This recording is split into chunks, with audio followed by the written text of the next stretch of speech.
Ce serait une seconde jeunesse pour la première artère commerciale de Bruxelles. Objectif du plan de rénovation, moderniser et faciliter le parcours des 13 millions de visiteurs annuels du City 2. On veut à la fois travailler sur l'intérieur et les parachèvements pour que le feeling qu'on a quand on se balade dans le centre soit amélioré. On refait les sols, les plafonds, les colonnes. Mais on veut aussi travailler sur le gros œuvre en refaisant notamment les entrées pour qu'elles soient plus attractives.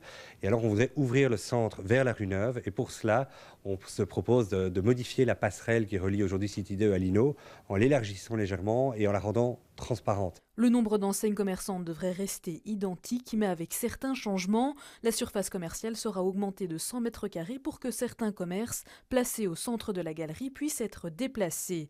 Malgré quelques inquiétudes, les commerçants se rendent compte de la nécessité des travaux. De la rénovation, on est hyper content parce que c'est-à-dire que le City 2 vieillit un petit peu. Il faut se remettre à jour par rapport aux autres centres commerciaux qui s'ouvrent à Bruxelles. Point de vue information, on est point zéro.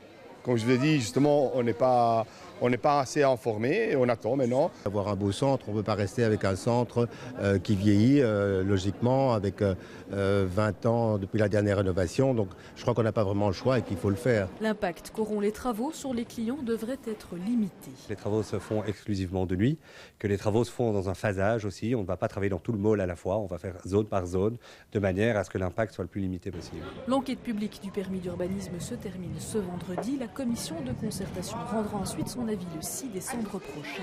Si tout se passe bien, les travaux commenceront dès mai 2017.